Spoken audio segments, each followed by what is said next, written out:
Hello everyone and welcome to this week's Brunton Bugle, the number one place to get your Carlisle United fix in the podcast world. I'm your host Lee Rooney. I'm joined by Adam Tiffen today. How are you doing, Adam? Yeah, I'm not too bad. How are you? It's been like I was saying, just been a bit since I was on, but it's good to be back. Yeah, definitely. As you may have noticed already, we haven't played the intro music at the start this week, and there's a good reason for that because I don't really think we can start this week's episode straight in with a bit of jolly music because there's some really sad news that came out the club since we last recorded, sadly, and that is the passing of a man who's Mr. Carlisle United, I think it's probably fair to say, Andrew Jenkins, a former United director, chairman and owner, has passed away at the age of 87. Yeah, really, really sad news when this one broke, Adam, wasn't it? You know, someone who so synonymous with the club down the years, and he's been there during the tough times, but he's been there during the good times as well. Yeah, of course, and that's sort of the good thing about, even though this last season was so poor, what led to it, that playoff final and him getting to go to Wembley and see us do so well before he passed was really nice. And obviously, partly from working at the club, you'll be able to give a much better account of what he was like and things like that than I will be able to. But from all the things I've heard about him, I never met him personally, but from all the things I've heard about him and what he's meant to the club, this club would not be in existence, or it'd have a very different existence were it not for Andrew Jenkins. And I think that's the main takeaway when it comes to his contribution to the club. We wouldn't be in such a good position now had he not been able to steer us through these bad times. So yeah, extremely sad, but he will always be remembered as somebody who's in a positive way with this club. Absolutely, and you're right there in terms of this club would not exist in the same way it does if it wasn't for Andrew. And there'll be people out there who might say, but mismanagement and blah blah blah stuff like that. But the simple fact is, during the tough times, he's always been the one who said, "I'll put my hand in my pocket and I'll keep it running." He's always the one contributing funds just to keep the club running, not even to have success. And that's when you find out who really cares about a football club. I mean, I was trying to work this out when I was looking it up. So he first joined the board in 1959, and just to think about how long ago that was a year before JFK became US president, 2 years before the construction of the Berlin Wall. Queen Elizabeth II had only been on the throne for 7 years at that point, and we were still 4 years away from Alan Ashman's first spell as United manager. It's like it's a completely different world when you think about it. United actually hadn't won a promotion in their history until that point. I think it was two or 3 years later they won their first promotion. So it's just remarkable to think someone could be involved in a club for 65 years, pretty much it was, almost non-stop. It's just, he had, obviously, as we mentioned, spells as solo, and he was co-owner as well, obviously in more recent years, director, chairman, and finally chairman emeritus after the Piatic family takeover took place last year. I mean, as you say, the thing that stands out to you is all the tributes from former players and even people who weren't even at the club that long. It wasn't just the ones that the club put up on the website, and it was a massive article, the amount of tributes from different people. But when you went on the Facebook post, you'd see people who used to play for us commenting, saying, "Oh, really sad news," or people on Instagram and Twitter, and people who played for us quite recently, people who've played for us in the 80s and the 90s and stuff like that. And he was someone who very much cared about his football club, and very much he loved talking about football and stuff like that. You got that much when I was working there. He'd come in and sometimes sit in the office and just sit and chat to you about football or what's been going on, and how the team was doing. He was almost like another fan at times, and it's testament to how old school it was in these kind of things. Even though the board of directors, the boardroom's moving over to the Andrew Jenkins stand next season.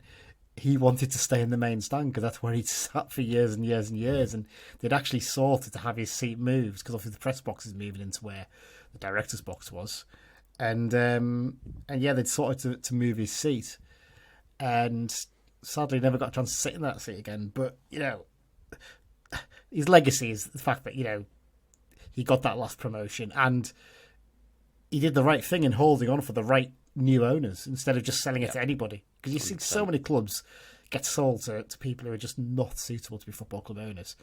And look, it's early days, but all the signs are that he's done exactly the right thing with the Pietics. And, really, really sad news. And, all our thoughts go out to his friends and family. Someone was a tribute. Obviously, I think his funeral's taking place the day after we record, so I'm sure there'll be a lot of tributes coming out over the next few days. So, yeah, there you go. Okay, we're going to get into the main show now then. Hi, I'm Paul Simpson from the football club. Welcome to the Brunton Bugle. Right then, Adam, just a little catch-up. How are you generally getting on? How are you feeling with this pre-season so far? How do you feel things are going at the moment?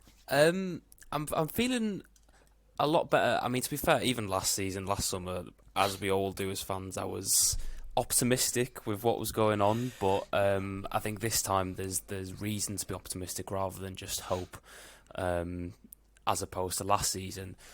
Yeah, I expect last season was so agonising because obviously we won the promotion, but then it took a little bit of time for everything to get into place, and then signings came in late, and it just all felt a bit rushed. Whereas this summer transfer windows felt a lot more planned. There's been a sort of a clear way in which they were trying to go, not only with the transfers, but obviously with even just with the people they've brought in to fill out the backroom staff and things like that. There just seems to be a lot more clear thought, whether that's because they've had more time or whether that's partly to do with the Pietics and what they've implemented at the club. I'm not really sure, but it's definitely much more encouraging than it has been in past years. Absolutely.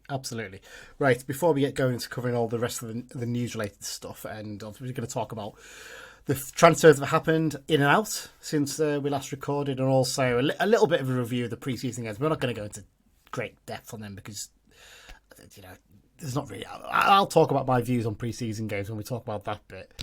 And then a bumper X-Files round because we didn't do one last time. That's the main things we're going to cover this week. Just obviously the usual housekeeping and stuff like that to start off.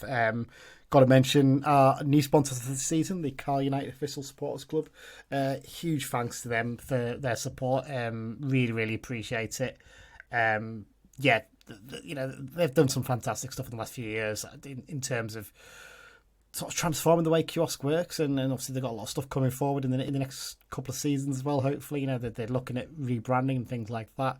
Their involvement in the club with the Pietics, I know, is really, really important to the Pietics now.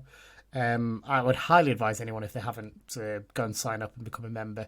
For £10 a year, you get 10% discount in the club shop, which, so, you spend £100, you get your kids a couple of kits and things like that, you've instantly made your £10 back. Plus, you also get priority for big cup games, and, fingers crossed this season we'll be doing that. So there you go. So if you want to find out more about them, go to the website. Pretty easy to find. Search on Google, CUOSC, and get all the information there. So Fantasy League, we did a little Fantasy League, didn't we, during the Euros, Adam? I don't know if you took part in it. I did. I did take part in it. I can't remember where I finished. I think I've deleted the app now. I think I finished around 8th in the league. Yeah. I think I'm going to look while we're recording it. I think I was down as ads because of the email that I signed up with. Well, I think what I remember on mine is that, and my mum listens to the podcast. I'm sure she'll be delighted to get a shout out there. She beat me, yes, she did.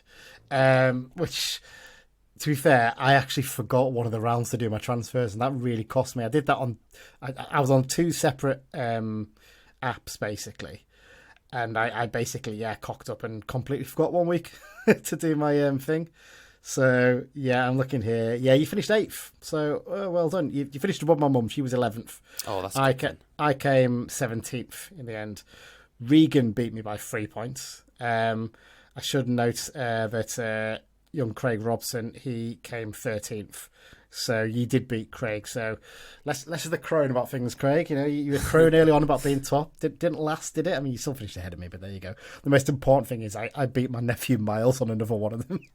And he was telling me how rubbish my team was. Well, your team wasn't that good, Miles, was it? So there you go. Well, just talking about fantasy leagues, people might have seen the EFL have launched their own fantasy league now, haven't they? Have you had a look at this yet? 'Cause it's very different. I have. Isn't it? Yeah, it's really different. It's just, 7 players? 7 Goalkeeper players. And then 2 in each position. Mm-hmm. And then there's no transfer budget. Like the players don't have a fee attached to them. Yeah. You can just have anyone, and I think you can 2 per club. Yeah, you can have 2 per club, but I'm just trying to think of the transfers. Is it? I think it's weekly. Is there a limit on? I think it's unlimited. I think it's a limit. You can just change every week. There's that. You can also pick 2 clubs as well to score points from as well. Yeah. And then what was the other sort of significant thing that they did?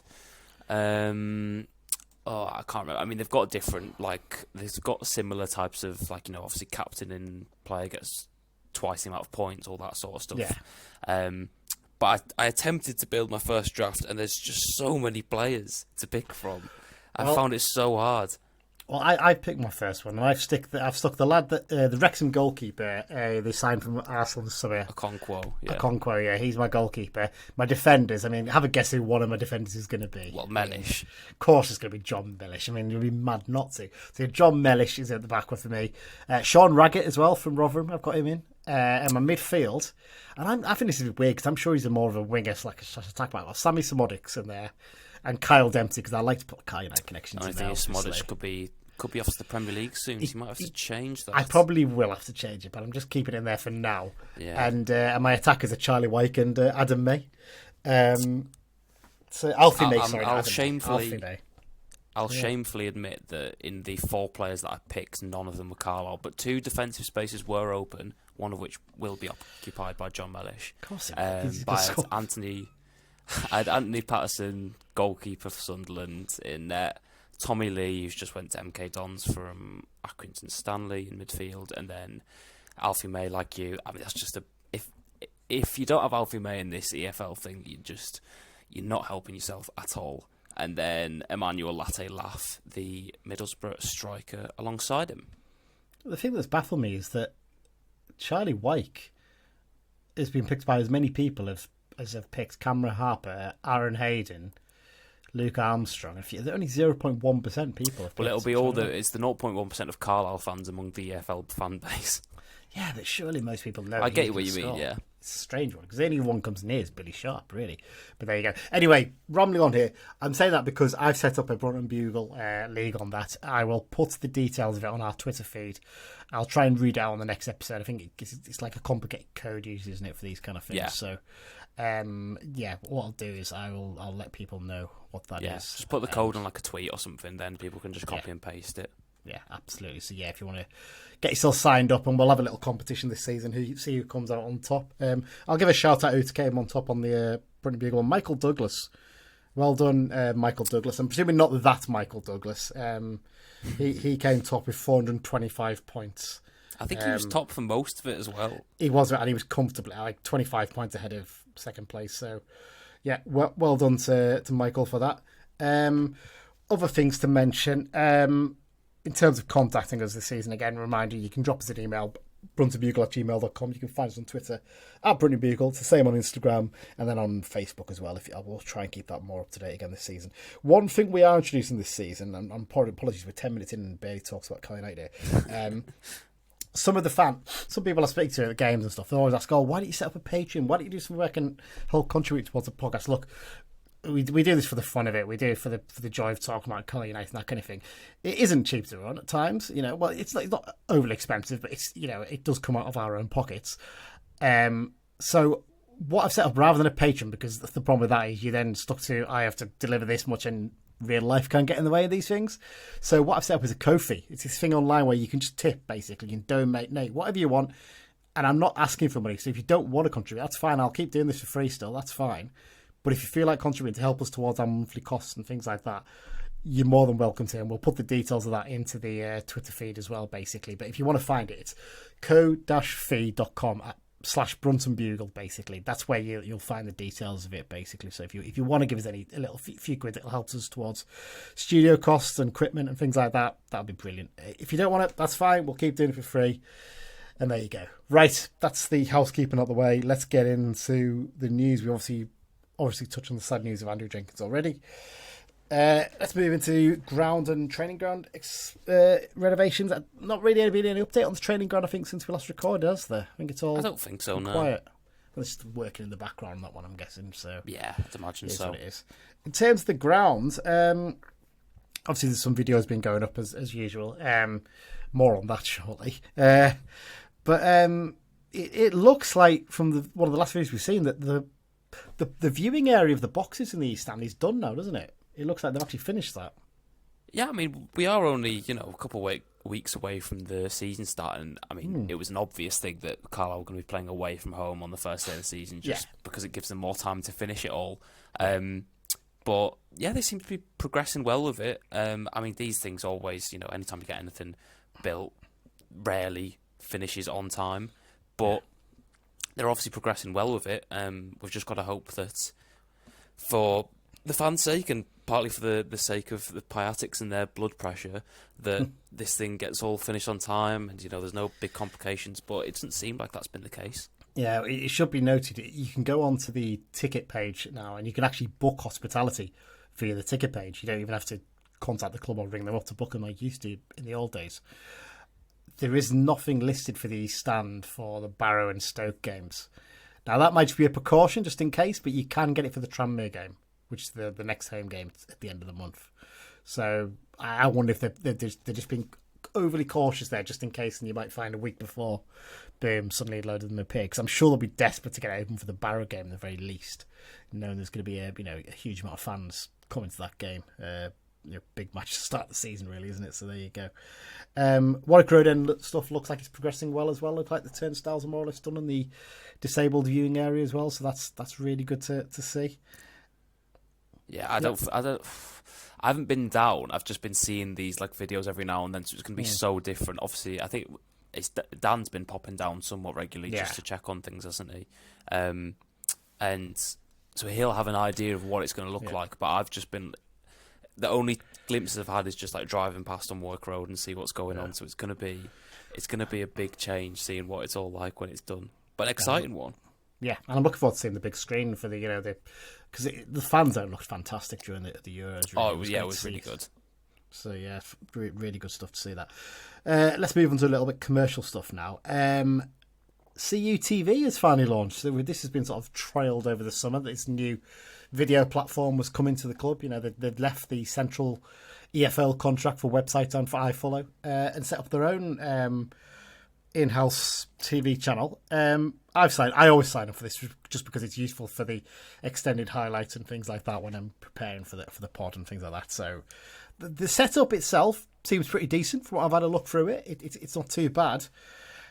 It's had a mixed reaction so far because of what you might say was a misstep last week in terms of the content. Is that fair to say? I've seen you done an article on this today, so do you want to talk about it as well? Yeah, so they've basically, for anybody who isn't aware, they've put some of the content that they'd previously put on Twitter, previous on Twitter, and then onto their YouTube in full, player interviews, all the ones that they were doing showing the progression of the stadium renovations. They'd put them behind the paywall of CUTV, meaning if you wanted to see them in full, rather than just little clips here and there, sort of advertise videos to try and get you to subscribe, you'd have to either pay the £5 monthly charge, or you can pay £50 or something, whatever it's for the year.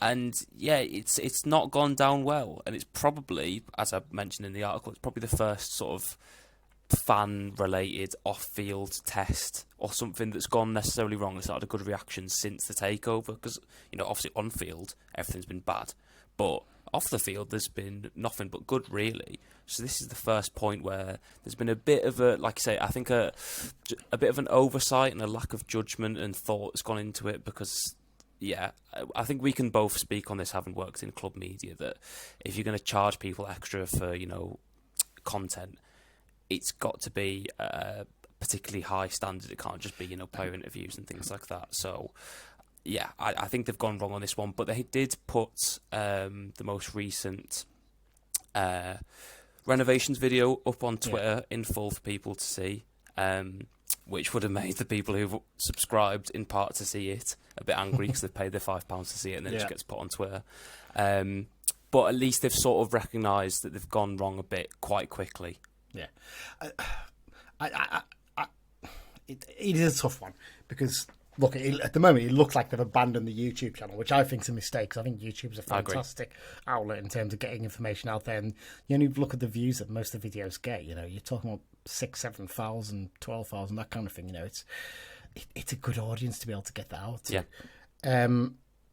I also totally understand that the club has to look at the revenue streams now because, as you mentioned, they've left the central EFL website and iFollow contract, which that brought in a good lot of money. I remember when I was working there, it was bringing in good money then, you know, and it was all about driving content to there. Mm-hmm. So they have to look at other revenue streams, but like I said, I think it's a misstep. I think it kind of feels like it's been difficult because they've come to the end of the iFollow thing and they've had to basically jump right into this one and quickly get it sorted. And setting up something like that is not a quick process. You know that. It's not. Yeah. It's not a case of just just throw it on there. It's fine. It takes a lot of time to get all these things set up. You have meetings with all kinds of different people to decide, are they the best outlet for us to use and that kind of thing. And then you have to find a way to because all the content that was previously on the iPhone is migrated over to this new one. Yeah. So moving that all over to make sure it's all got over all right is a big job as well. So it's not easy.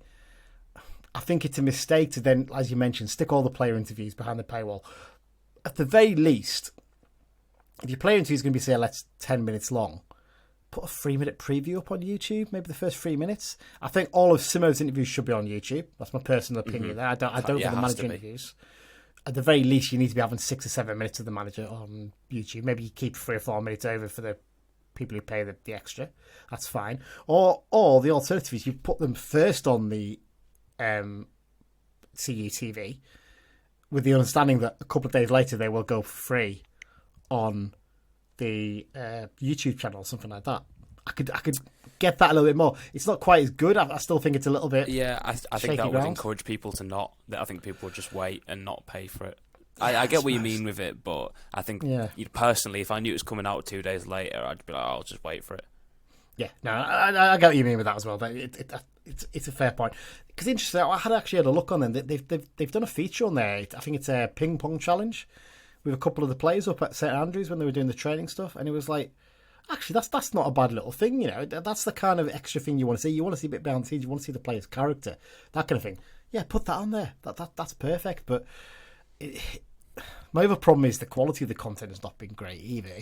And like I say, it's difficult when it is still quite a small team at the club. You know, there's only 3 of them there, and some clubs at our level will have 5 or 6 people working on stuff.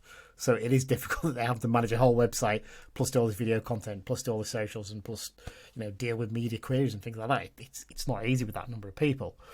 But like, if you're going to put something like that building work video on behind the paywall, it's got to be better quality than it is. Because I'll be honest with you, the quality of those videos is not great. And I get what it is. It's probably just someone who actually works for the builders doing a few quick videos showing you this what it is. But there's some of them where it scans so quickly, I can't actually follow what's going on. It's like, well, also, I'm feeling dizzy. That's, you know, the reason why you put things behind a paywall is, you know, like you were saying with the Patreon stuff earlier, is if we wanted to do that, we'd have to then justify it by, or like a lot of YouTube channels do it, where they'll continue to put their normal content out, but for members who want to subscribe, they will give them extra content on top of it, on top of the usual content they do, which is of a higher quality. But it's, you know, it balances out. It makes sense for them to do because they're getting paid for it. So yeah, I think also people will be looking at, you know, even things like, I know you say the ping pong, I haven't seen it personally, but the ping pong challenge, you know, that's the sort of stuff that would work well on it.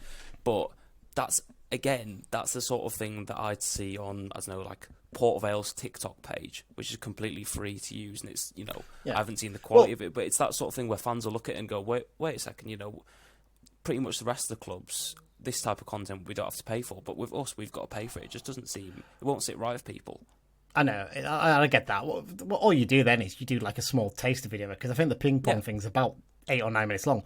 Do a little 1 minute, it doesn't even have to be 1 minute, 45 seconds taster on TikTok or something, and saying, watch the full video on CUTV. I'll go, oh, you know what, I might sign up and watch that. That's interesting. Exactly. I feel, look, I don't want to sound like I'm bashing them too much, because like I said, we both know it's not an easy job. And they are, you know, I think the problem is they're trying to hit the ground running here and probably being a little bit caught out by it, and maybe they're probably realising now, okay, maybe we could handle that a bit better. And I have to say, actually, that, you know, the quality of the media stuff has got better and better over the last few years. So, you know, it's all fair enough. And I think You know the video, I can't remember who exactly it was about, but that long sort of 20-minute video it was where they had Sam Lavelle reading out, was it the young lad with cancer or who'd survived cancer and invited him down for the training? Yeah. Obviously something like that, they wouldn't put it behind a paywall because it would be a bit naive of them to, put something with such a, thoughtful meaning and require people to pay for it. But that sort of feature length, really high effort content that's really well produced, that's the sort of stuff that people, if they are willing to pay for it, will be happy to pay for, not just the things they previously got for free.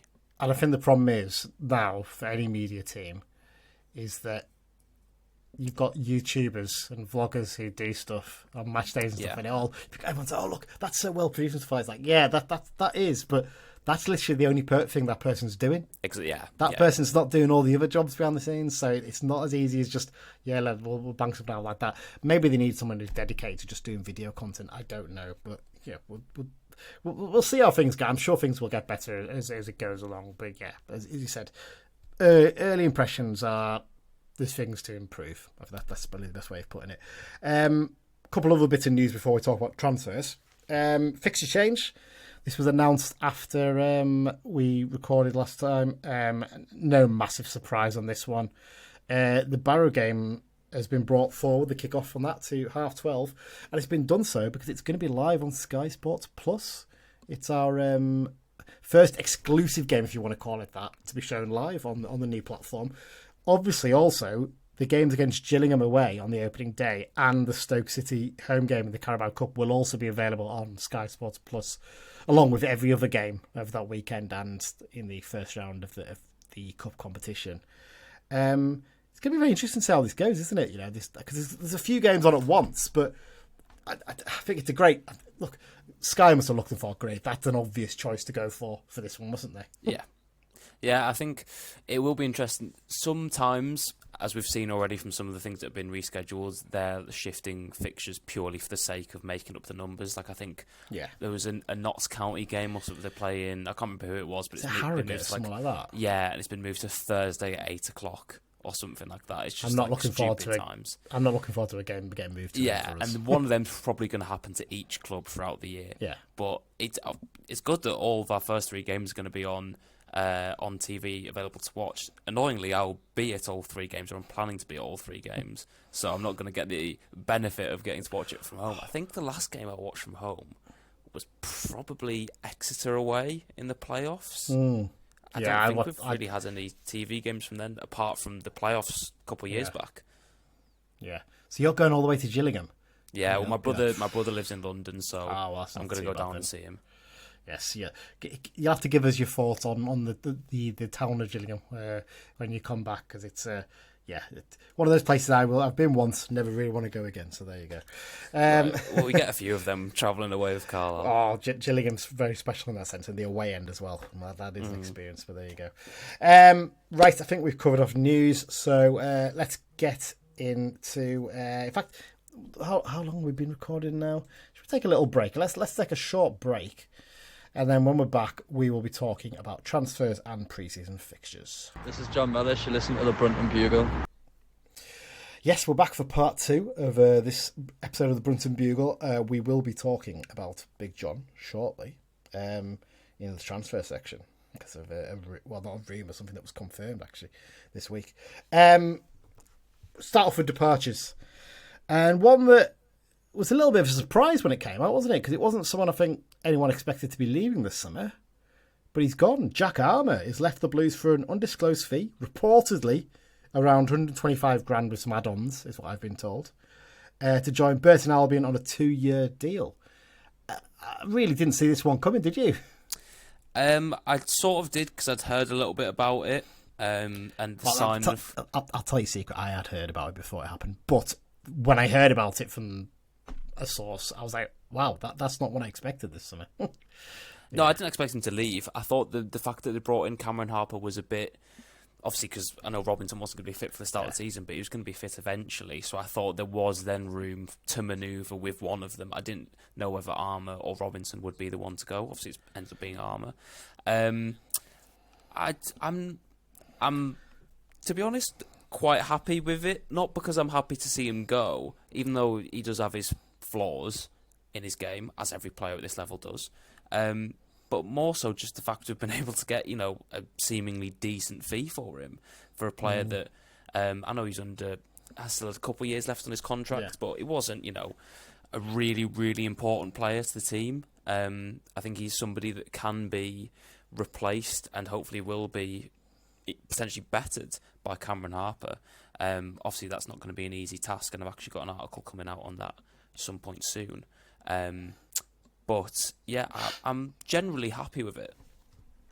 Yeah, it's an interesting one, isn't it? Because I think if someone like a John Mellish left or a Callum Guy or something like that, I think they'd be a bit more upset and a bit more anger. I can't think there was a kind of feeling that with Jack, he spent 4 years with us, and it was maybe a good move for him and a good move for us just to move on and have a fresh start and try something new as much as anything. Because basically all of his professional career essentially has been with us. He didn't play any games for Preston North End. Came straight to us as a 19-year-old, made 172 appearances in all competitions, including a streak of about 70 games in a row, where he basically played every single match and pretty much every single minute of those games as well. And yeah, I think he was always a very consistent performer. That's the thing always stood out for me. He was generally... there wasn't many games where you thought to yourself, oh, he's a little bit of a stinker today, hasn't he? Like, whereas, you have players who play on the right side, you maybe go, he's not had a great game here, but then he'd have a blind in the next one, like a Joel Senior or someone like that. Whereas with Armour, generally, it was just solid most of the time. I think he found League One a little bit tough last season. Not that he was... I mean, there was certainly a lot of players worse than him last season. I just feel overall it's a good move for both parties. One, we get a fee for him. Two, he gets a fresh start at a higher level at a club that's investing heavily this summer, as we've seen, some of the players they brought in. And, three, we've got a little bit of extra money to play with now to potentially bring, another quality player in soon. Yeah, no, I totally agree. And I think what you were saying about it being a good move for all parties was completely reflected in what came out afterwards in terms of what Simpson was saying, even what Armour was saying, who was speaking to Burton's media. I think the great thing is that now we're in a position where we can do, as Tom Pyatt said previously, we can do deals on our terms. We're not being forced into selling players that we don't necessarily want to. Because if they hadn't have upped their offer or whatever the dealings was that led to the move materialising, then we'd have just stuck with Armour and been fine with it. But previous years, we probably would have been forced to just purely for the financial reasons. Yeah, the impression I got is that they made one offer and we were like, yeah, that's a decent offer. We'll speak to him. So they must have been very keen to get him, which is fair enough. And the only thing that surprises me is he only signed a 2-year deal with Burton, which is exactly the same deal he had left with us. Yeah, so it's kind of a little bit like... Well, obviously it's a higher level and he gets to train at St George's, so there's those benefits that come with it as well. Yeah, I suppose. Well, he could have been training at the brand new sheet mount at some point in the future. That's true. But yeah, he'll miss out. But yeah, I mean, like I said, sad to see him go because he struck me as a really good lad, and he was a bit of a wind-up merchant as well, which I always loved. And we'll always have... He scored 5 goals for us. He will always have his goal of the season, and I still stand by the fact that he was goal of the season last season. Not last season, the season before against Swindon. I mean, a right-footed, side-footed volley into the top corner from 20 yards from a left-back. Can't really get much better than that, can you? So no. There you go. Especially one with his general lack of right-footedness. He wasn't always keen to use it, and then he's picked that out. And he was such an adaptable player. People kind of forget he played right-back for us for a lot as well, actually, in the early days. When he first came in, Yeah, so it's a fair play to him. So, yeah, all the best to Jack. Look, big part of the success we had a couple of years ago, and, I'm sure he's going to have a great time at Burton as well. So, yeah, all the best to him. Also, another departure, and this one, I think it's probably fair to say, a lot less surprising to see him go. Alfie McCalmont, he's left the Blues. He's joined Ryan Edmondson down under Central Coast Mariners in the A-League. I mean... Sorry, my terrible Australian. Have you ever been to Australia before? I know, no. It sounds like a Welsh accent, doesn't it? No, not really. It's a shock, this one, was it, Adam? Not at all. Not at all. It's and the fact that, to be honest, the fact that Simpson seems more surprised that he wanted to leave at the end of the season was more of a surprise. I didn't. Maybe he was just doing that, just to save face or whatever. But I was a bit shocked that he seemed a bit shocked the fact that McCalmont wanted to leave? It's a weird one because he actually played in the last 2 games after that disciplinary issue at the end of last season. He played all right in those 2 games, actually. But I get the impression he was basically probably being a lot kinder to Alfie than maybe Alfie deserved. He's kind of like almost making out he's the one who wanted to leave, rather than saying, look, I wanted rid of him. He's saying, look, you've decided you want a new start. Good luck to you. The impression I get is he was basically just told, look, his squad number changed from 10 to 24. Now, that may be in a case of Simo when he said, I don't want to be. He's like, fine, you're not getting your 10 next year. That kind of thing. I don't know. But, he signed a 2-year deal with the Lily Whites, as they're known. They're coached by Mark Jackson, who was his youth coach at Leeds United, so he knows him well. He just never really fulfilled that early promise. He looked quite lively in those early games, didn't he, in that second half of the promotion season. But last season, he just never quite got to grips with League One, did he? No, and it was odd because obviously he'd played in League One before coming to us originally with Morecambe. So there was that experience there, and he wasn't, I don't think he had a bad reputation at the level. Yeah.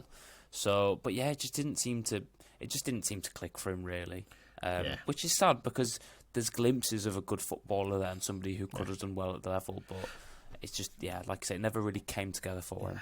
I mean, my problem with Alfie is I'm just not quite sure what kind of midfielder he is. It's interesting to note that the Central Coast Mariners website interviewed their manager when he signed, and he said, he's a defensive midfielder. I'm like, is he? I've never seen any evidence that he's more like a number 8, really, and almost like a Harrier, really, isn't he? He's quite good at pressing and chasing the ball, and can get a decent shot off as well. But yeah, it just never quite worked out. Look, he's going to live out on the beach in Australia, so he's having the best life, isn't he? He's seen what Ryan Edmonton's gone through, so you can't really blame him, can you? No, I can't. No, it's probably the same as Armour. It just makes sense for everyone really to move on and start afresh. Yeah, absolutely. So, all the best, Alfie. Again, big part of that team that went up a couple of years ago, and I'm sure he's going to have a great time. Out in Australia. So there you go. Right, let's talk about down under again. No, I stopped myself there from doing that. Right, let's talk about arrivals now. I mean, there's an obvious place to start here. It's the one that was, rumoured, bouncing around as a rumour for months, since pretty much January. It's finally manifested itself. Charlie Wyke is back at Brunton Park. What's your initial thoughts on this one? He's had a 2-year deal to come back after his departure from Wigan this summer. Well, there was one word, or 2 words actually, that was floating around Twitter when he signed. And I think everyone listening, know what I'm going to say. And those 2 words were statement signing. Yeah, and that is absolutely exactly what it is. And obviously the Simpson ended up confirming that they were in for him in January. It wasn't just, Twitter rumours and all that sort of stuff. Would have been a big help. Well, I say it would have been a big help. I think we were pretty much hopeless looking back at it now with hindsight. I don't know actually how much it would have helped. It would have helped somewhat, giving Armstrong a bit of, a bit of something to work with. Yeah. Exactly, yeah. Stopped him from having to run a marathon a game.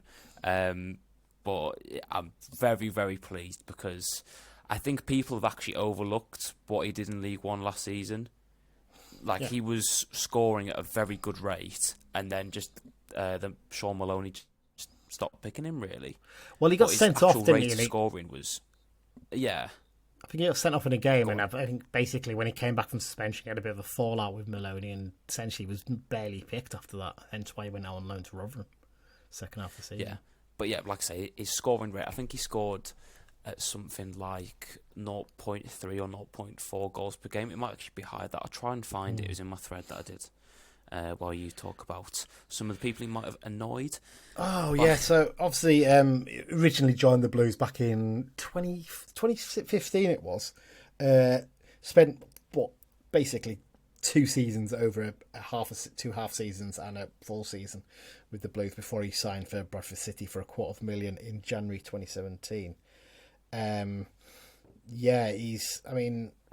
Every club he's been at, he's just scored goals, basically. Since he's been with us, and I just think it's just an obvious sign to make. I mean, you only have to look at the reaction of the Bradford fans, They were convinced he was signing for them, and then the second he didn't, they were like, "Oh, we didn't really need him anyway. Andy Cook's better. We didn't really want him." It's like, come on, pull the other one. Had them on absolute strings of unbelievable nature. The chickens were very much crying that night, weren't they? It was it's just ridiculous. Obviously, he started at Middlesbrough, had his loan spells at Kettering, AFC Wimbledon, and Hartlepool before he joined us in 2015. Well, after he left, obviously played for Bradford, Sunderland, Wigan, and Rotherham on loan last season. And just Simo just seemed so delighted. I mean, he looked like a dog with two appendages in the photo, didn't he? With his big grin on his face, he was absolutely over the moon to get him in, and you can see why, because we're not getting the Charlie Wyke we had 7 years ago. He's a different player. He's bulked up a lot more. He looks a much big, stronger lad because he's quite wiry, wasn't he? He's much older. Yeah. There's nothing wrong with it. I'm saying it's a good thing. I'm basically saying when he was originally with us, he was more of a runner. He was more like he'd chase into the channels and things like that. You're not going to get that from him now at the same level. What you're going to get is a very intelligent footballer who's big, strong. He'll put his head where it hurts. And actually, the thing that stood out for me when we watched him play, when he played against us in the home game last season at Brunton Park, is his link-up play is really good as well. You forget just how good he is at that. He's such a clever player, and I think other players around him are going to really benefit. Yeah, and even when he came on when we played them away, just to see out the game, it was just such a professional performance. Yeah. Did exactly what they needed him to do. I found it here. He scored 0.6 goals per 90 in League One. That's pretty good. Less than a goal in less than 2 games, and it was the sentiment of him signing is going to make other people want to join was sort of echoed around by fans and media and things like that. But then when Greg Abbott said it, when he was speaking to James Phillips, I think it was, that really sort of, because obviously he's going to know what the reaction was from players who were looking to come at Carlisle after Charlie Wyke signed. He's going to know how it's affected them, probably positively. So I think on all fronts, it's a very, very good signing. Would you say he's the main statement signing in League Two this season? I think the only one for me that comes close is Billy Sharp. And Billy Sharp is, in terms of a name, but I know he's going to score goals, but he is 38, I think. He is, yeah. And he's not really played much over the last few years. Obviously, he's going to have an ability to score goals. But it wouldn't surprise me if it was a bit like, who was it who dropped down? David McGoldrick went to Notts County, obviously smashed it at Derby the year before, and everyone was like, what is he doing coming down to League Two? Yeah. And he wasn't as effective as many people thought he'd be. Yeah. Billy Sharp as a name, absolutely, probably the biggest. But in terms of what the effect he'll have on the team, I'm not so sure. Yeah, no, I get that, to be fair. And I think in terms of a quality signing, I think Paddy Bandon's probably the next nearest as well. I think in terms of attack, at least, anyway. So yeah, I feel like it's a real positive for us. Let's move on to the next signing. And this is one that filled a gap that was just looked glaring in the squad, didn't it? Yeah. Like we needed this filled, and the impression I get is he's going to do a really good job at that. It's Archie Davis, attack-minded fullback/wingback. He's joined on a 2-year deal from League of Ireland side Dundalk for an undisclosed fee. What was your thoughts? Because there was rumours flying about Barry Cotter from Barnsley and a couple of other players, wasn't there, for right back? I think Aaron McGowan from Northampton was another one that seemed to be getting around a lot. What's your thoughts on this one? Because he's played at this level before, done okay at Crawley, but he seems to have gone over to Ireland and he's really made an impact there, hasn't he? Yeah, I think this is the sort of signing that maybe wouldn't necessarily be made, partly because we might not have been able to have paid a fee. It seems like we've paid a fee. I'm not wrong in saying that, have I? Or there's been some sort of agreement. We haven't paid the 75,000 euros that Dundalk wanted because he's out of contract in November, at the end of their season, because they play summer season. Yeah. So we could have signed him on a pre-contract deal, I think, in the next month or so to sign for us in November. And rather than do that, they've taken, I think, a smaller fee. And there's probably going to be a sell-on clause in there as well, maybe. I don't know. But it will be. So we paid a fee. But like I said, I don't think it's a signing that, because it's a bit unconventional, that would have been made a couple of years ago. But that's a good thing. It's showing the merits of StatsBomb and the other facilities and technologies that they've now got at their disposal at Brunton Park.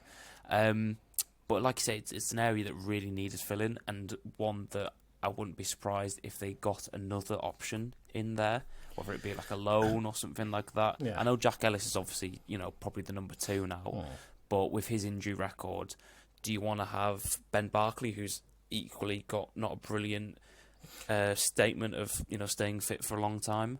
Do you want to have those two as your backups, or would you rather potentially, leave another area slightly lighter to bring in some more options there? Yeah, I wonder if you're right there as well. I wonder if we might get someone in and say to Jack Ellis, you can go out on loan and get some football and actually play a consistent full half a season of football rather than be here in and out of the team on the bench. But Simo has sort of hinted that maybe that might not happen until maybe mid-season, because the advantage and bonus of this is that obviously he's coming to us mid-season from Dundalk. He's halfway through their season. So fitness-wise, he's going to be flying. But there's a risk that he ends up burning out because he ends up playing 70 games in the space of a year. Yeah. And you don't want that. So they're having to be really careful. And there's every chance that cup games and things like that, he's probably not going to play in them, because they'll probably say, right, Barkley or Ellis is going to play for that game to fill in, because you don't want him to burn out. Because the thing that stands out is that he's clearly he's got a bit of pace about him, and he's got a very good cross in him. He hasn't scored any goals in his career, but he's set up a lot. And I think last season he got into the team of the year. I think the FIA team of the year, possibly. I think he was their player of the season at least recently. Well, if you went on Twitter, you had fans of all kinds of other clubs basically desperate to sign him, and they were disappointed to see that he was coming to us from other League of Ireland clubs. That tells you that he must have made an impact when he played against them. So I just think it's a really smart move. He's mid-20s, so he'll be hitting his peak now, and he'll really have a point to prove, because like I said, he started at Brighton in their academy, had a loan spell at Whitehawk, which is a non-league team not far from Brighton, and then he went to Crawley, did okay there. I think he played about 60 games in 2 or 3 seasons. Then he went to Aldershot, did pretty well there, and got his move to Dundalk. They paid money for him, I think, from Aldershot. And obviously he's basically just rebuilt his career, hasn't he, since he's obviously disappointed with not making it at Brighton. So hopefully he can if he's going to offer us a bit of pace down the wing, it's something we've needed, an option down the right, because the right back position has been a problem for 2 seasons really now, because we had a half a season of Back being brilliant, and then we just flitted between different options there, didn't we? And last season, as we saw, we couldn't get a consistent option there. Yeah. Did he play in any of the pre-season games you've been to? I've not been to any of the pre-season Have you not games, been to? actually, no. Oh, Rochdale's given me my first this week. Right, okay. So I thought you had maybe been to 1 or 2. I've heard from people he looks quite good. He looks athletic, and obviously fitness-wise, he's going to look the best of them, isn't he? You expect that, because he's going to be ahead of them, because he's done his pre-season. Yeah, well, I've heard from people who've watched him in training that he is rapid, that he's very quick. He doesn't strike me as somebody who'd be particularly quick, but there is, if you look at some highlights, it shows he's got some. I don't know whether he's maybe the quickest over 5 yards, but when he gets up to speed, he does look like he's got the ability to really stretch people. Which is what you need for a wing-back. Oh, 100%, yeah. Because it just drags people away as well. Yeah. We've often had Jack Armour, who would rarely overlap and go past and create that 1v1 for the wing or whoever's playing out with him on that left-hand side, and probably the same on the right-hand side as well. So just to have that option to, drag somebody away and be that potential threat, even if they're not actually going to rack up assists, it should help a lot. Yeah, absolutely. I think you'll fit well into our system, into the 3-5-2. I think he could be a real big positive for us this season. So fingers crossed. Let's see how he gets on.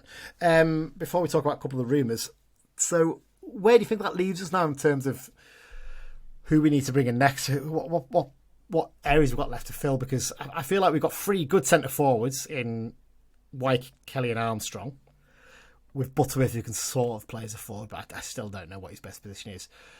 Defensively, I think we're more or less sorted by maybe one of, as you mentioned, on the right side, a bit more cover there. Midfield, we're quite well packed. Where would you like to see us bring someone in? I think the 2...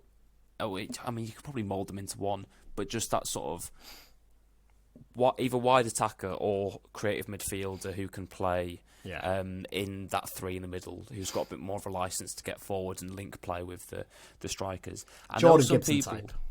yeah, that's roughly that sort of player. I know some people have been a bit like, oh, why would they sign a winger? You know, Simpson doesn't play wingers in this system.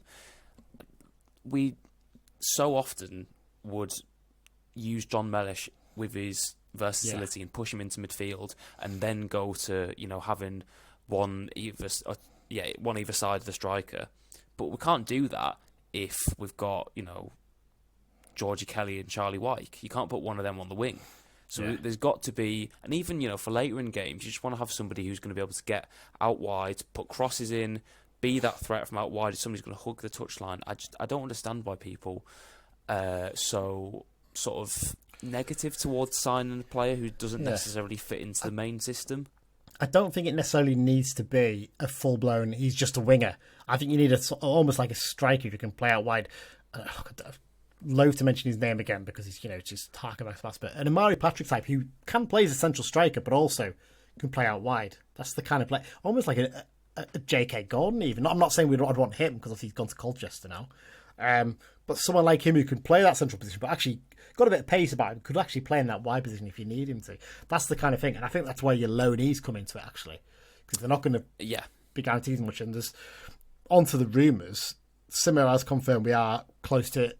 We're basically got an agreement to bring in a player on loan from a Premier League club towards the end of this month. So in the next week or so, once he comes back from their tour, wherever they are.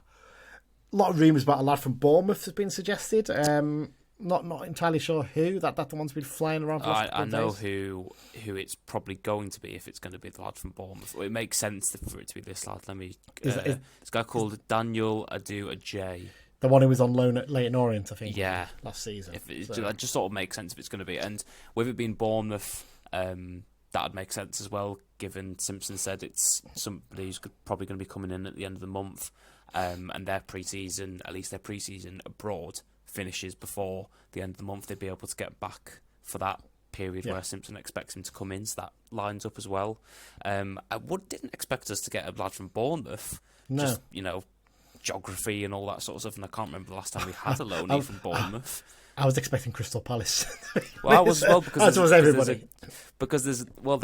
I know people bash the Crystal Palace Academy, but there are some very good players, and we've probably just not had the budget or the pulling power to get the decent ones over the last few years. But yeah, I think the fact that he's already had a loan spell in League One, if it is this lad, you can sort of take positives and negatives from it, because obviously he's got experience playing men's football to an extent, but he wasn't, tearing it up or anything. But it's at a high level. So, as is always the case with these loanees, you just got to wait and see what's going to happen. Obviously, that's a bit hypocritical for me, because I'll probably do some sort of analysis of the player just to try and get a rough idea of who he is and what he could bring. But the pure judgment of them should be reserved. Hopefully more Jack Stretton than Tyrese or Matoya. That's the kind of thing we're hoping for. That's a general rule of life that you should follow. Exactly that. And the one last bit in terms of rumours, it's not even a rumour, Simmer confirmed it. A bid came in for John Mellish at the start of the transfer window opening from another club, which we believe is Wigan Athletic, and we believe is about 100 grand is what they offered for him. Turned down flatly by the club, saying it's not for sale, it's not one we want to sell. I suspect, obviously, if the price was right, he'd be for sale, but for him, the price is going to be high because he's such an important part of the way they play. And Simpson stated that it wasn't even worth considering, even if they were, well, maybe not even if they were willing to sell him, but it just wasn't something they were even going to, contemplate for a second. Yeah, absolutely. So it's one of those ones. Good to hear, because I think there was a bit of a panic when he missed the St Mirren game, and there was feeling over what's going on there. But it was a family issue he had to deal with, so panic over. I think a few people at that point probably had heard the rumour about Wigan and kept quiet, and when obviously he didn't appear for the St Mirren game, put two and two together, and got 23 or whatever, and was basically, he's off to Wigan. Well, actually, there was an element of truth in that, but actually it was from early in the window, so. He stays, thankfully. So there you go. Yeah. Let's sort of bash through about the pre-season fixing. We're not going to go into massive amount of detail here. Unbeaten so far. Only conceded 2 goals, which came in the same mirroring game, both of them. Opened up with an 8-0 win over Penrith with goals from Harper, braces from Butterworth and Charters, a goal from Luke Armstrong. Sam Hetherington and Freddie O'Donoghue got goals in injury time as well, the two youth lads. 2 teams playing that game. 2 teams played in the Kendall game where the goals were from Terrell Thomas and a brace from Charlie Wyke. Workington was a 0-0 draw, and obviously St Mirren, as we mentioned, was a 2-2 draw with goals from Harrison Neal and Terrell Thomas again with another set piece goal. No massive surprise. I'll give you my thought on pre-season games now. They don't matter. That's the beginning end of it. They don't actually really matter that much because most of the work and the benefit, and Paul Simpson would probably tell you himself, that he will get over the next 6 weeks, whatever it is, before the season starts, comes from the training ground and working day after day on routines and formations and set pieces and stuff like that. For the early preseason games especially, it's fitness. That's what it's all about. The Kendall and Penrith games, 100% fitness. Workington is the end, sort of almost coming to the end of that fitness thing, and that's why it's always one of the tougher ones, because you're playing against a much better team than the other two, and you've pushed them to the limit at that point. Simo always says this, I think, before that game. That's usually the week that we really push them. So it's going to be tough. Workington have got a new manager they really want to impress, and by all accounts did pretty well in that game. 0-0's not the end of the world at the end of the day. I mean, look, Bradford lost their first 2 non-league pre-season games against Chorley and was it one Guiseley, I think, something like that. Yeah, I think it was Guiseley. So yeah, I mean, like that can happen. Whereas the St Mirren game, I think, is the one you can maybe take a little bit more from, simply because they're playing in a Euro. They're ahead of us because the Scottish ones are always ahead of us. They've already had some competitive games, and they've got. I don't know if it's while we're recording now. Actually, I think they've got, this evening, Europa Conference League qualifiers, haven't they? So it's. I don't get too worried about. I used to get a bit funny about them. I used to have this thing of why can't we play against? Why are they all terrible fixtures? Doesn't really matter that much most of the time. If in the end, really.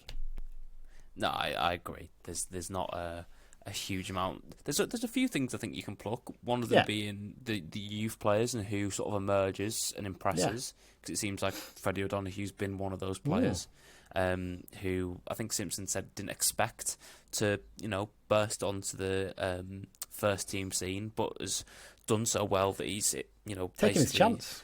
Yeah, he's become a part of the team that Simpson couldn't leave out. I think he went to St Andrews with them. Well, he must have. Yeah. He featured in the St Mirren game, did he not? Yeah, he did. Yes, he did. But I think the St Mirren game, like you said, is the one that you can look at and go, okay, that's... Even though Simpson, he was like, there's some bits, we still need to improve on, as you can see from the game, but, good to get minutes in the legs and all that sort of stuff. But I think because, like you said, they're of a decent standard and they're ahead of us in terms of fitness, that's one I think you can look at. And, even though it's a draw and we scored late on, it's one you can take some positives with, but just with quite a big pinch of salt.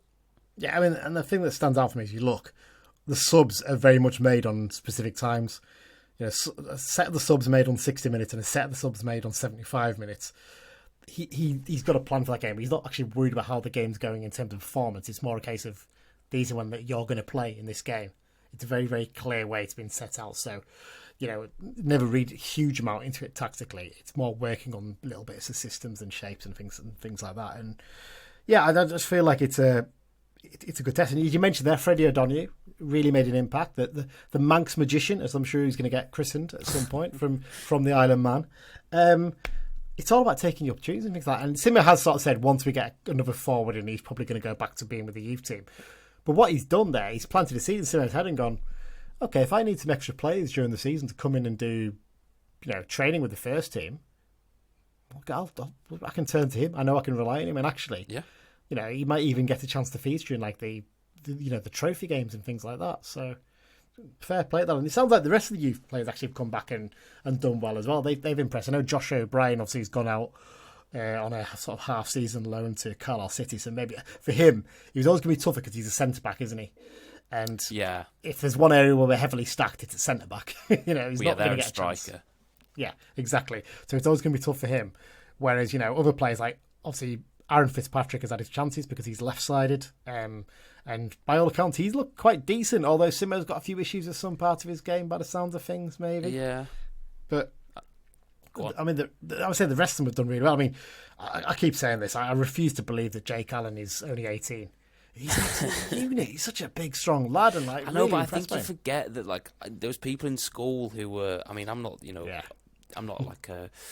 I can't still at 21 can't grow facial hair, so you can imagine what I look like compared to some like the year 10s, year 11s. But I remember people in school who looked like they'd owned a Ford Mondeo when they were doing their home ec and all that sort of stuff.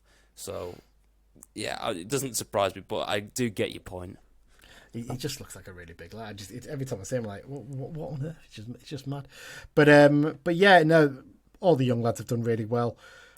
What I really like is that we actually look a threat on set pieces again, which we didn't last season, did we? Really? Yeah, it's a welcome return to headed goals. Yeah, Terrell Thomas in particular seems to be impressing. He's putting himself about, and because when he was signed, I thought it was an interesting signing. I'm not against it, not totally blown away by it, but the impression I've got so far is he's really fitted in really well already. Yeah, no, I'd agree.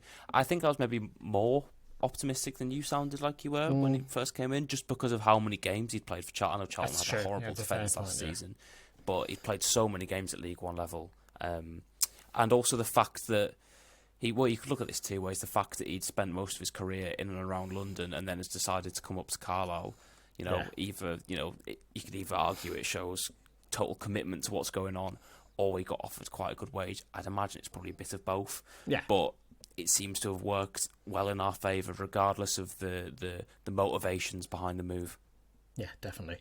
Charlie Wyke looking a bit of a class act as we expected. He obviously had to come off in that first game against Penrith. He got a little bit of a naughty tackle on him by all accounts. But he's, nothing that's phased him. He's got a couple of goals. He's linked up play really well with Harrison Neal for the goal he scored against St Mirren. So really good to see. Taylor Charters looks like he's the one covering for Cameron Harper at the moment, isn't he? Until Jack Robinson's back fit again, which we know he can do. He did it in the playoff final, didn't he? So he's capable of playing that left side role, I suppose you'd call it that. That's just good to see. I think the thing that just stands out, we've said this before, we're just lacking a bit of pace up front maybe at the moment. Yeah, but I think that'll be addressed. I think they understand and know that that's what's needed. And they've got plenty of time to do it, which is good, because usually we're getting to this point in the season, a couple of weeks out, and we're thinking, especially last season, we still need to fill this position and that, we need to do this. We've got the makings, or at least the basis of a squad at the moment, with a couple of weeks to go and more than a month to go to the end of the window. We look so much more secure defensively, and I know the opposition's not been that great so far, but you just look at that defensive thing. Yeah, that looks strong, that looks reliable. Looks like it's going to do a job this season. And obviously we've had to cope against St Mirren without Mellish, which left us a little bit imbalanced in terms of the way we played. But from people who went to the game I spoke to, they said it was good to see us. We're actually playing a bit of football out from the back and things like that. And you've got to do that with someone like Harry Lewis in net. That's the way you should be playing. Mm-hmm. So it's just nice to see that. Well, I think Thomas spent a lot of time for Charlton playing on that left-hand side. Yeah. From what I can remember, so I think that's at least we've got, because I feel like we've not had any cover for John Mellish for so long. No. So at least now we've got somebody who can do it if needs be. Absolutely. That was always a problem position whenever he was, the rare occasions when he was unavailable. So there you go. 3 fixtures remaining. Actually, should have mentioned this in the news section. We've got an extra pre-season game that's been dropped in now as well. So obviously this weekend we've got a trip to Rochdale, which I'm going to go to. A nice little day out in Manchester. Then into midweek, we are travelling across to the northeast to take on Gateshead at the International Stadium. If you ever watched the game there, that's an interesting experience. Athletics track. Don't see them very often in this country. Football grounds. And then finally finishing up a week on Saturday against Stockport County at Brunton Park. I think it's not a bad set of games to finish off things in terms of a test. Yeah, it's. I know people complain about, where's the big hitters and all that, like the bigger clubs who are away. Exactly. They're all on holiday. They're all, abroad. It's just, this is what we've got, and what we've done with what we've got isn't too bad. Yeah, the only complaint I've got about the pre-season fixtures is the St Mirren wasn't on a Saturday. That annoyed me because I couldn't go to it as a result. If it had been a Saturday, I would have got the train up and done it just to tick off a Scottish ground. So I was a bit annoyed about that, to say the least. Right, let's wrap things up for this week's episode then, Adam. We're going to do the X-Files, and it is an extended edition because we haven't done it for a couple of episodes. So starting off, amazingly, even though we're only, 3 weeks into July, we've got some competitive goals to share with you. Starting off in the Champions League, of all places, in the first qualifying round, in both the first leg and the second leg, Brad Young, he's attracting a bit of attention. I think let's see, Bristol City were watching Bristol him. City, yeah. Bristol City are looking at him, which is mental, considering what we saw of him. I think the only game I remember him playing a lot, like in terms of minutes, was one of the trophy games just before COVID, and he does not look like a championship footballer. I mean, never mind. No. I know it's Champions League very early rounds, but a Champions League footballer still. Yeah, I felt a little bit sorry for him because he was coming into a team that wasn't great, and he did. What I'd say is never lacked effort. He certainly was a hard runner and did a lot of running. Maybe just lacking that little bit of quality. When you compare it with someone like Elias Sorensen, who just did not look interested in the slightest, it's night and day basically. So I'd agree. There you go. Yeah, absolutely. Right. So he scored twice for the New Saints in their 3-0 win over, I think it's Decic, who are from Montenegro in the first qualifying round, and then they drew the second leg 1-1. He scored from the penalty spot, which earned them a place in the second qualifying round, which I think is a big achievement for them because they usually get knocked out in the first round. Unfortunately, it looks like they're going to get knocked out in the second round because they've lost the first leg 5-0 against Ferencváros from Hungary. So highly unlikely that they'll be playing in the Champions League this season, which I think was always going to be the case, to be fair, but there you go. Into the Scottish League Cup, Josh Todd and Josh Dixon both scored for Annan Athletic in their 3-0 win at Arbroath in the Scottish League Cup group stage. Did you see Dixon's goal? I haven't, but I have heard it was a good goal.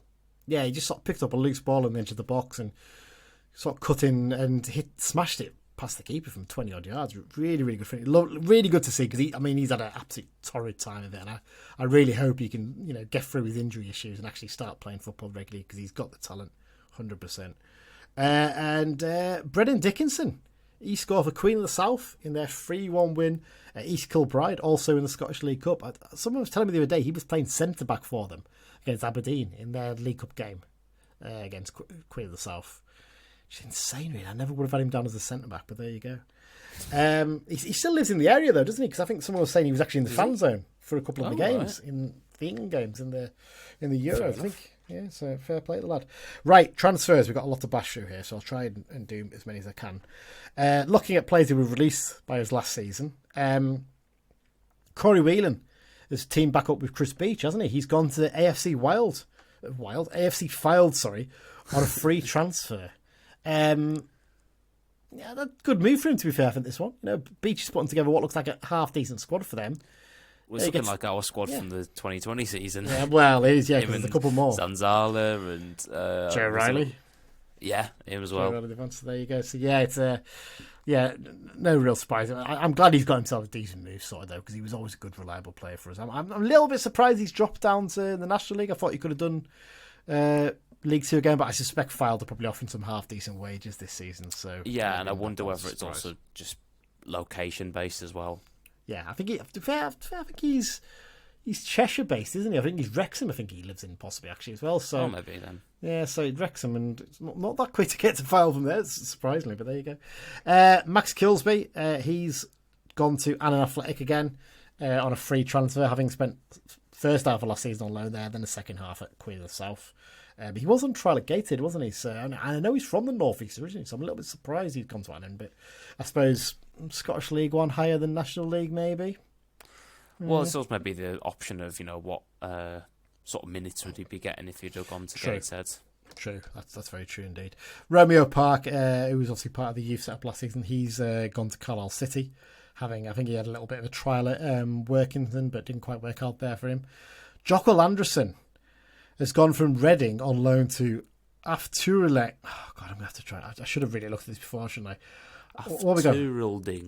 Afturalding, yes, I think I got that right. Afturalding, who was second-tier side in Iceland, one of the clubs he started out at before he moved over to England. How the mighty have fallen, because when we signed him, he just signed a new deal with Reading. It was all looking rosy. He had some great loan spells at Exeter and Stevenage and Morecambe. And we've just ruined his career, haven't we, basically? It just seems like it's we've not done him any favours. God, poor, but I really do feel for him, because I think it's a rewriting of history if anyone tries to claim they weren't that excited when he signed, because I think a lot of people are like, oh, this lad's proven he's done well in these loan spells. He looks like a really good signing.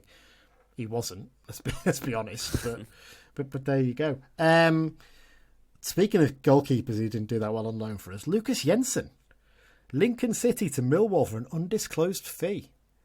Oh, sort of sad connotations with it, because they've had to buy a goalkeeper because of... Yeah, the lad, the Montenegrin lad who died, didn't he? Yeah, I can't remember what he's called, Mattia something. But great move for Jensen, playing for the Championship club, and, not a bad one. And it's one of those examples again, isn't it, that just because a player has a terrible loan spell with us and doesn't feature at all, doesn't mean he's not necessarily going to have a good career. Sometimes if we sign a player who's if we sign that lad from Bournemouth, having had a pretty average to whatever loan spell at Leyton Orient, doesn't mean he's going to be poor for us. He could turn out to be an absolute superstar. It just works at some clubs for some people. So there you go. Callum O'Hare, Coventry City to Sheffield United on a free transfer. A little bit surprised by this. I thought he'd go to a Premier League club. Well, there was reported interest from like West Ham and things like that. Yeah. But and Sheffield United are in a bit of an odd place. They've got some good players, but they're not. And they're apparently going to sign Harrison Burrows from Peterborough. Is looking the more likely of the transfer for him. But yeah, the rest of the squad's just naff. It's just really not. It's the same squad that was horrendous in the Premier League. So yeah, I mean, it'll be one of the star men there though. Yeah, and if they if they get up near the top, then it'll be almost guaranteed a Premier League move.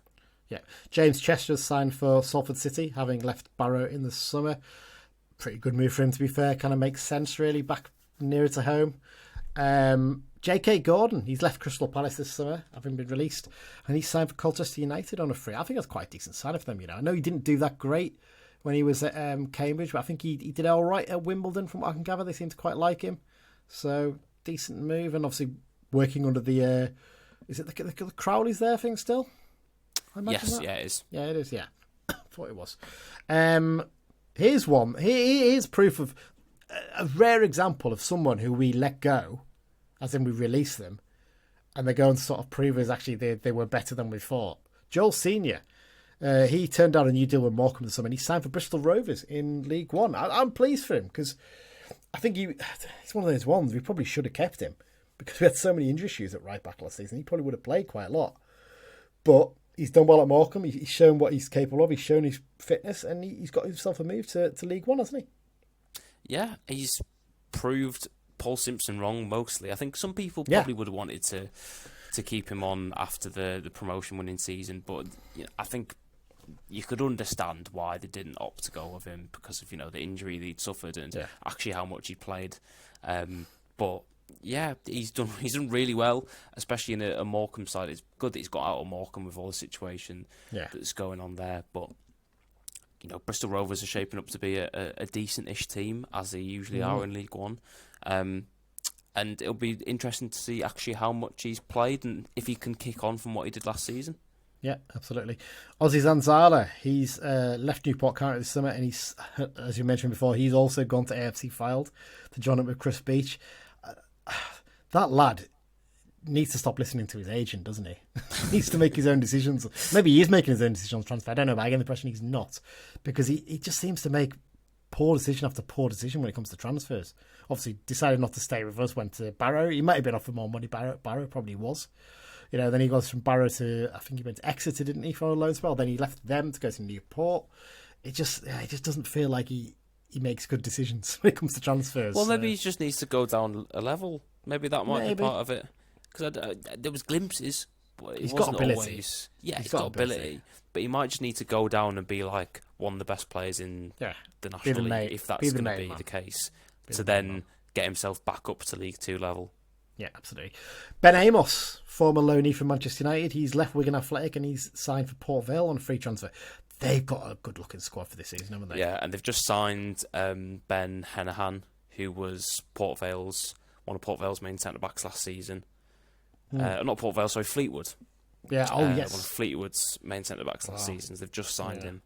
Well, I mean, even you look at just signing Ben Amos when you've already got Connor Ripley in your squad. That's two good goalkeepers. Yeah, and they've got George Byers, and I'm forgetting, and they've kept so far Bailey to Pepper. Stockley. Yeah, they've got a very, very, very good team. I think they'll be up there. I think really think that they'll be up I'd be there. amazed if they aren't. Yeah. Adam Campbell left Crawley Town. Crawley Town have pretty much got... I think they've only got one player left from the starting 11 when they won at Wembley in the playoff final. Adam Campbell has left them to go to Hartlepool United on a free transfer. He only had a 1-year deal there. And I think it was always a case of probably moving back up north, wasn't it, as much as anything. You know, he showed he can do it at league level, but go back to the National League, I'm sure he'll do well for them. Tom Aldred, interesting move this one. Brisbane Roar to Mohun Bagan Supergiant. What a name for a team that is. The reigning Indian Super League the reigning Indian Super League title holders, basically. So, yeah, fair play to him. That, I mean, he's living a good life, isn't he? He's had several years out in Australia. Now he's spending a bit of time in India. You know, just travelling that region of the world. Yeah, he's basically doing a backpacking holiday and getting paid to play football at the same time. That's what he's doing.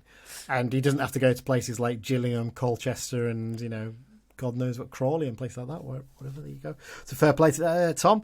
A couple of signings from Morecambe, ex-Blues. They signed 15 players on the same day, which was very much a needs must because they had 2 players, I think, in their squad at that point. It's because they had the and the transfer embargo was lifted, yeah. So they signed Hallam Hope and Tom White from Oldham and Barrow. Obviously, they've left them last season respectively. I always like Hallam Hope. I think he got a bit of undue stick for us. I think he was a better player than he was ever given credit for. He was a much better player when he played wide rather than down the middle. He was desperate to play down the middle, but when he played wide, he looked a lot better. It was just a strange one, Hope, wasn't he? Angelo Balanta, he's left Boreham Wood to go to Hornchurch on a free transfer. Sam Fishburn, he's left Fleetwood Town and signed for Scunthorpe United on a free. What if he still got that Merc that he had when he was in the youth team for us? I didn't even know he had a Merc. Oh, he was on his Snapchat videos and all kinds of things. So, oh, right, yeah. I know what you want. Yeah.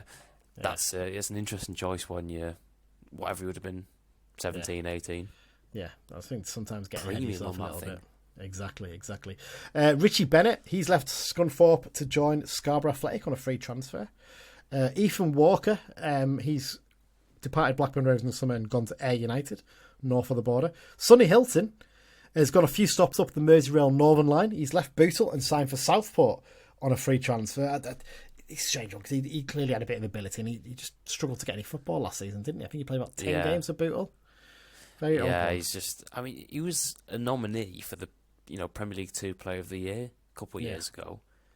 And how the mighty have fallen. Yeah. Well, whether you consider him mighty is another question, but even still. Yeah. Just a couple more to finish off. Josh Galloway left Annan Athletic in the summer to sign for Workington. Have you read the interview that you did with John Coleman? No, but I don't... Well, I don't, like... I know Josh to say hi to him, and he's very good friends with some people that I used to be friends with. Yeah.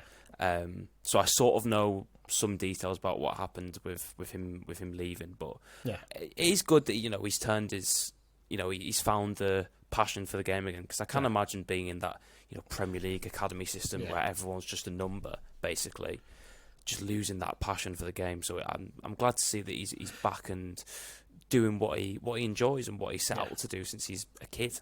Yeah, I'll tell you what, if anyone hasn't read it, I'd 100% recommend it. Really, really good read, and Josh comes across really, really well in it, actually, and I hope he can rebuild his career. He's got an absolute belter for Workington against Morecambe the other day in a pre-season friendly. Really good hit. And I kind of just hope if he can rebuild himself at Workington, you never know, he might get a move back to the football league. He might be one worth us keeping an eye on, possibly. He's still only young. He's, 21, 22? Yeah, but he wasn't badly rated in the Carlisle Academy at all. That's why he obviously got the move to Leeds. So there's definitely... It's not like Moxon where they dropped him. They clearly thought well of him. I know they thought well of him. So I could definitely see that happening. With the age he is, he's still very young. Yeah, absolutely. And finally, in the transfers, Manny Mampala has left Marine and signed for Farsley Celtic. And that is it for transfers. Been a busy few weeks, it's fair to say, in terms of players moving on. Finally, managers, coaches, other bits and pieces. Dan Kirkup, he's been appointed as the manager of Carlisle City after Jim Nichols left his role at the end of last season. It's his first foray into management, isn't it? I think so. Good luck to Dan. It sounds like we're going to have a decent-ish link-up with them, doesn't it, really? Because obviously Simo actually had him as a player in Simo's first spell. I think he played a couple of games in the conference for us. So, yeah, nice little link-up there. Danny Granger, he's got himself a new job in football. He's turned up at Morecambe as assistant manager under Derek Adams. I've seen some people say, why would you go there? It's a basket clay club. The thing is, if Derek Adams walks out, Danny Granger's got a chance to show himself as a Football League manager, potentially. So I think it makes total sense for him to go for it. Absolutely. It's a lot of in terms of coaches and things like that in this update. Richard Keogh has returned to Blackpool to be assistant manager after his retirement from playing. Paul Gerrard has been appointed as goalkeeper coach at Peterborough United. Anthony Sweeney, he's turned back up at Gateshead, having played one game for them after he left us.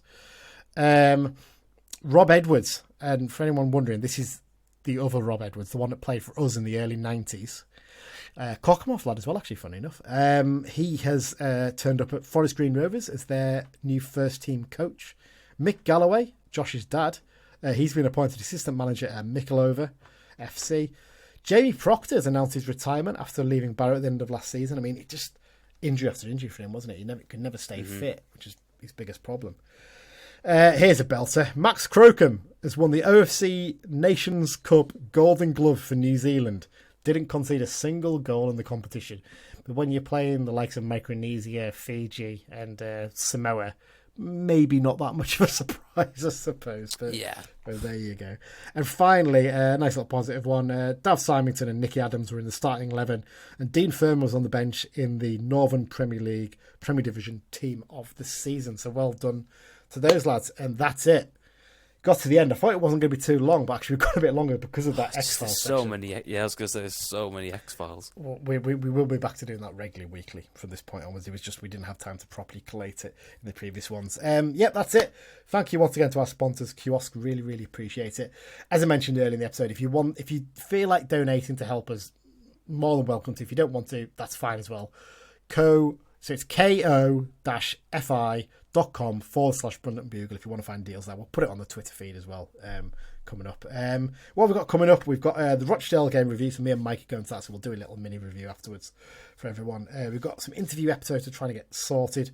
I'm going to go down to the Tully House exhibition. I haven't been a chance to go to that yet. We'll talk a bit about that in depth in a little special episode as well. And of course, our famous League 2 season preview. I'm going to hand out the teams to everyone for that shortly. We're going to get that recorded soon as well. And we're going to be talking about the format for next season. We've got a special guest announcing that for us. And we'll put that on Twitter and we'll get that for you. Adam, we're there at the end. Finally sorted. I know you're off to do something else tonight, so we've got it just in time for you, I think, to finish off. Yeah, I'll just offer a meal to Oka. I don't know if you've been to Oka or if you've been back to Carlisle since it's opened. No. It's a little Asian place in town. I've heard about it. I'll have to give it a try when I'm up then. That sounds very nice. We'll have to hear what it sounds like. We'll start doing food reviews maybe instead. Lord, but there you go. Adam, thanks very much for your time. Thanks everyone for listening. And most importantly of all, up the Blues. Up the Blues.